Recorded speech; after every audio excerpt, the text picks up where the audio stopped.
कक्षा 10 पाठक्रम 4 एक प्रश्न 4 उत्तर, जिसके लेखक हैं हिंदी के जाने माने साहित्यकार श्री प्रकाश।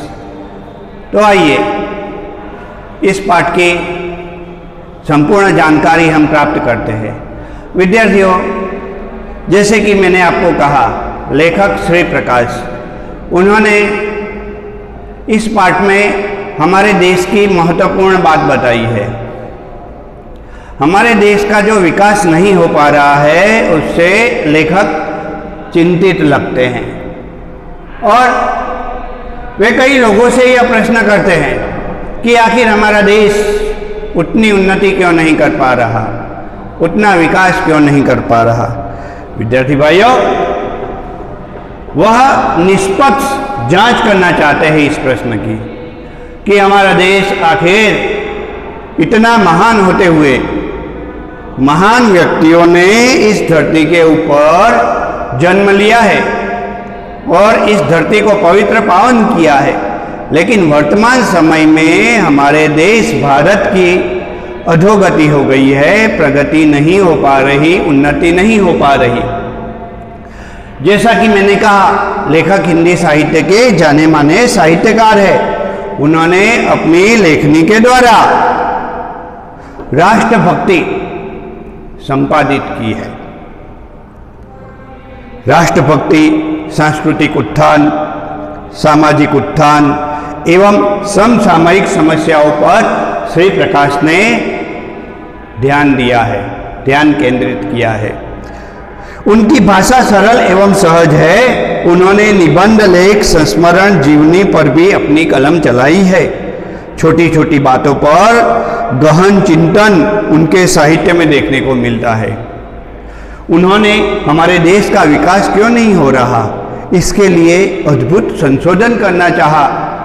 जब भी कोई विदेशी जो कई वर्षों से हमारे देश में रहता हो, हमारे देश की अधिक जानकारी जिसके पास हो, उनके पास लेखक श्री प्रकाश गए और उन्हें यह कहा कि हमारा देश भारत आखिर प्रगति के पथ पर क्यों अग्रसर नहीं है, दुनिया के अन्य विकसित देशों से आखिर हमारा देश भारत क्यों पिछड़ गया।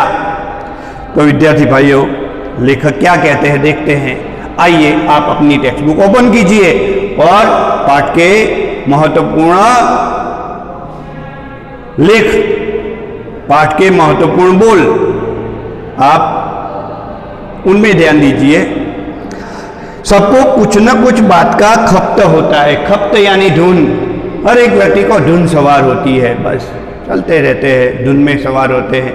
आगे कईयों को तो दीवार नहीं दिखते, टकरा जाते, गिर जाते। अरे भाई, ऐसी कैसी धुन सवार हो गई।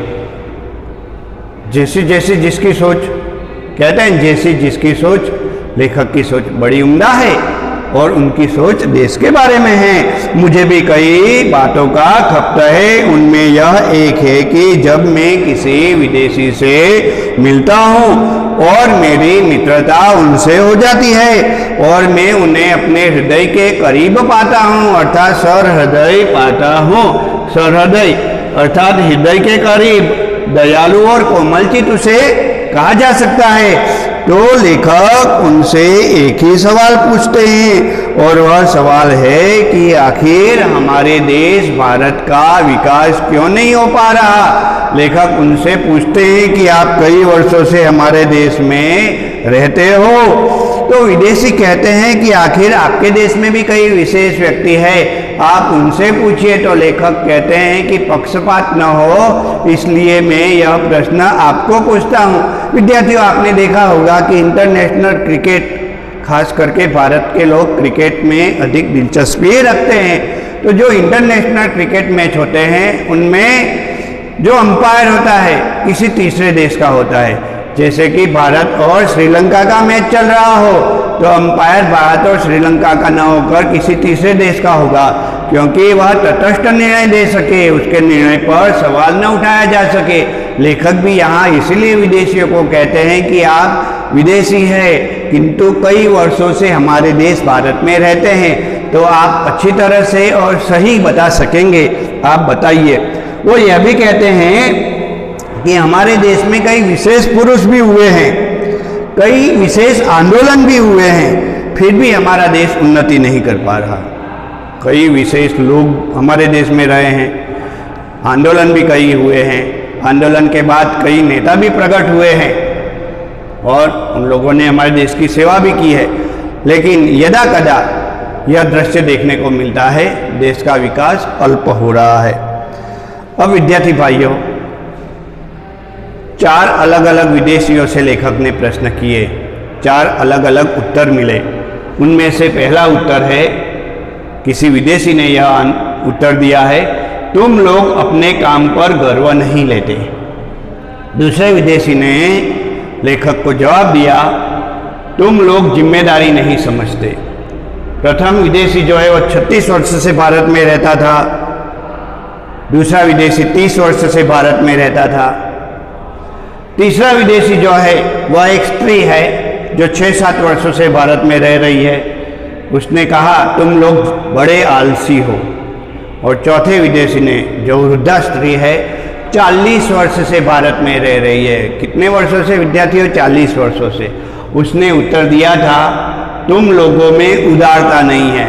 प्राचीन समय में यही हमारी विशेषताएं थी और आज वही विशेषताएं हमारी कमजोरी बन गई है। विद्यार्थियों, देखिए आप इन चारों गुणों को जो हर भारतीय में होते थे प्राचीन समय में, लेकिन आधुनिक समय में इन गुणों से हम दूर चले गए हैं। तो विद्यार्थियों, यह पाठ आपको याद रखने के लिए यह 4 आंसर क्रमशः याद कर लेने हैं। पाठ आपको चुटकी में याद हो जाएगा विद्यार्थी भाइयों, वरना आप पूरा एक साथ पढ़ने के लिए जाएंगे, उलझ के रह जाएंगे। अर्थात आपको अच्छी तरह से ध्यान से विद्यार्थियों यह 4 उत्तर, एक प्रश्न और एक उत्तर नहीं बल्कि 4 उत्तर। विद्यार्थियों, आप ऐसा प्रयत्न कभी मत कीजिएगा कि एग्जाम में आप एक प्रश्न के 2 उत्तर लिखे, 4 की तो बात दूर, 2 उत्तर भी नहीं लिखने हैं। एक प्रश्न का सिर्फ एक उत्तर एग्जाम में लिखना है, उचित और व्यवस्थित उत्तर। अब आपको ये भी नहीं करना है कि एक प्रश्न और उसके और में दूसरा प्रश्न पूछा गया हो तो आप उस दोनों के उत्तर लिखे। नहीं स्टूडेंट, आपको यदि दोनों आंसर आते हो तो भी आपको दोनों आंसर नहीं लिखने हैं, जो योग्य आता हो वह लिखने हैं। अब आप सोचेंगे कि आप बड़े होशियार हैं, बड़े तेजस्वी है, दोनों उत्तर आप लिखे, तो वो भी नहीं करना है। दोनों में से जो अन्य लोगों के लिए कठिन हो पर आपको सरल लगता हो वह आप लिखिए, मार्क्स अच्छे आएंगे।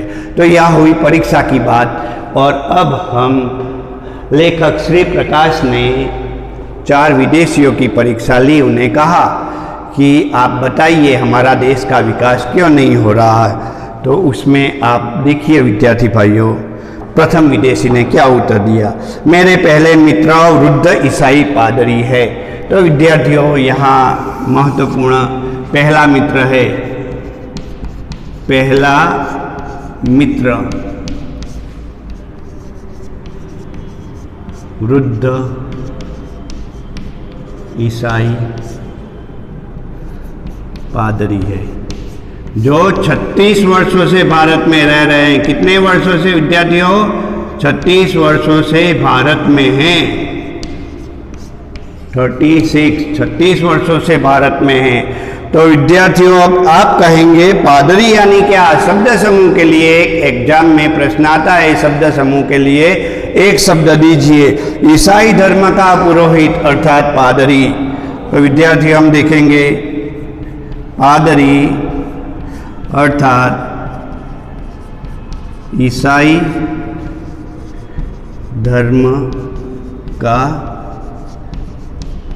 पुरोहित वह पादरी है जो 36 वर्षों से भारत में रह रहे हैं। वे देश के दरिद्र नर नारियों की सामाजिक सेवा में लगे हैं। हमारे देश भारत की गरीबी को दूर करने का उनका प्रयत्न रहा है। मेरे हृदय उनके लिए बड़ा खुली किताब की तरह है। मेरे हृदय में उनके लिए बड़ा सत्कार और प्रेम है। उनका उत्तर थोड़े में यह है कि तुम लोग अपने काम में गर्व नहीं लेते। विद्यार्थी, हम अपने काम में गर्व नहीं लेते।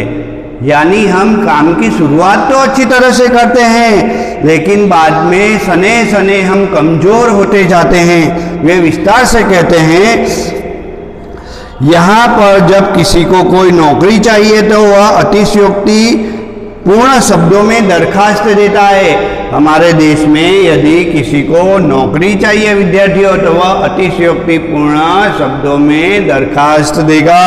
बहुत ही अच्छा, माननीय मैनेजर महोदय, माननीय आचार्य महोदय, हम आपकी संस्था में नौकरी करना चाहते हैं, मैं आपकी संस्था में नौकरी करना चाहता हूं, मुझे मौका दीजिए, मैं बहुत अच्छी तरह से काम करूंगा, आदि आदि बहुत मिठास पूर्वक मैं अधिकारियों को खुश रखूंगा। लेकिन जब काम मिल जाता है उनको, तो वह अपनी आजीविका का जो साधन होता है उसको ही निकम्मा मान लेते हैं। बैंक कर्मचारी बैंक का कार्य निकम्मा मानता है, शिक्षक को भी यही लगता है कि इससे अच्छा कोई बिजनेस कर लिया जाए, और बिजनेसमैन को ऐसा लगता है कि शिक्षक अच्छे, विद्यार्थियों अन्य व्यक्ति का कार्य अच्छा लगने लगता है। लेकिन जब कार्य आरंभ न किया हो, तब आवेदन के समय वह इतना विश्वास अधिकारियों को दिखाता है कि मैं हूं ना, मैं अच्छी तरह से कार्य करूंगा, मुझे बहुत ही विश्वास है अपने आप पे।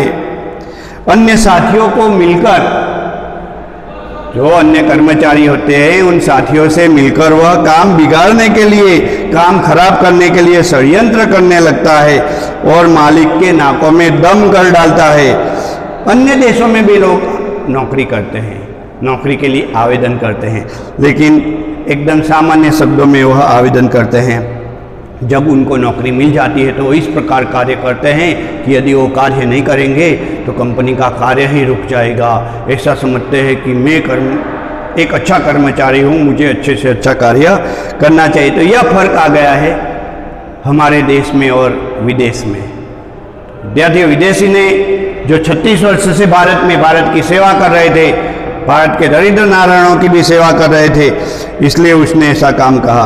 बात इस पादरी मित्र ने ठीक कही, हमें अपने काम पर गर्व होना चाहिए, लेकिन दुख तो इस बात का है कि मुल्क की परंपरा में अपने काम में गर्व करने की बात की गई है, लेकिन हम वह गर्व भूल गए हैं। हम यदि कार्य अच्छी तरह से नहीं करते, उसके लिए हम दूसरों को जिम्मेदार मानते हैं, हम कंपनी को या कार्यालय को जिम्मेदारी डाल देते हैं कि इनकी वजह से हम खराब काम कर रहे हैं, लेकिन ऐसा नहीं होना चाहिए।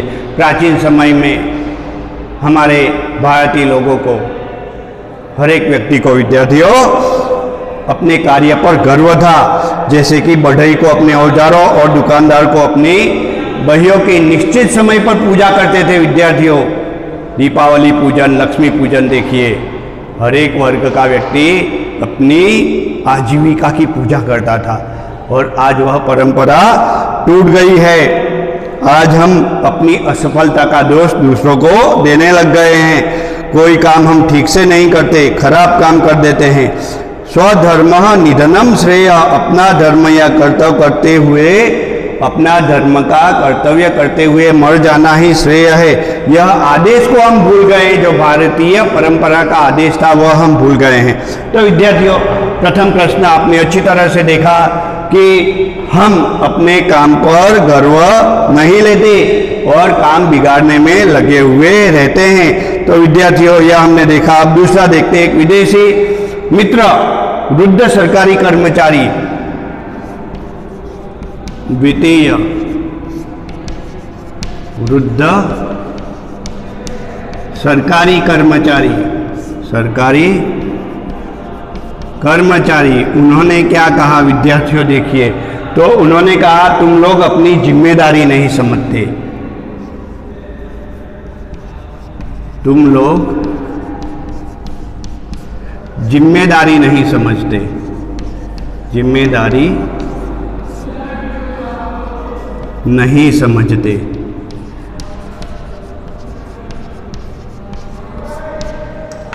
तो विद्यार्थी भाइयों, हम भारतीय कोई भी कार्य करते हैं जिम्मेदारी पूर्वक नहीं करते। जैसे कि यदि हमने अपने घर में कोई भोजन समारंभ रखा हो तो हम सोचते हैं कि मेहमान समय पर नहीं आएंगे, तो हम अपना कार्यक्रम ही देर से आरंभ करते हैं।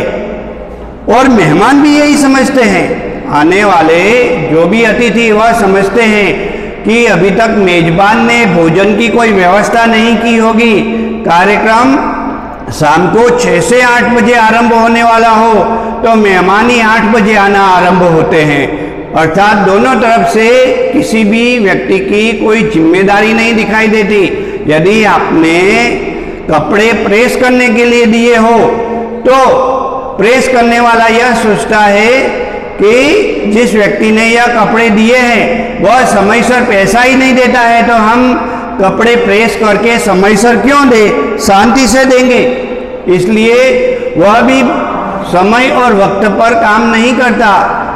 इस प्रकार दोनों ही व्यक्ति अपनी जिम्मेदारी नहीं समझ रहे हैं। यदि हम रेलगाड़ी में कहीं जा रहे हो तो विद्यार्थी भाइयों, वहां रेलगाड़ी में पहले से बैठे हुए मुसाफिर जल्दी जगह खाली नहीं करते और गुस्से में आकर कुछ बोल दिया करते हैं। लेखक क्या लिख रहे हैं, रेलगाड़ी पर चढ़ने वाले को यह विश्वास नहीं कि पहले से बैठे मुसाफिर उन्हें स्थान देंगे और पहले से बैठने वाले मुसाफिर को यह विश्वास नहीं कि नया मुसाफिर धीरे से आकर उचित स्थान देगा और व्यर्थ का शोर न मचाएगा। जिसने टिकट बुक करके रखी हो वह व्यक्ति आता है और पहले से बैठे हुए व्यक्ति पर धौंस जमाता है, कहता है चलिए उठिए, अब हमने रिजर्वेशन किया है। वह व्यक्ति भी कहता क्या हो गया, हम उठते हैं। दोनों में अपनी जिम्मेदारी का पालन नहीं है विद्यार्थी भाइयों।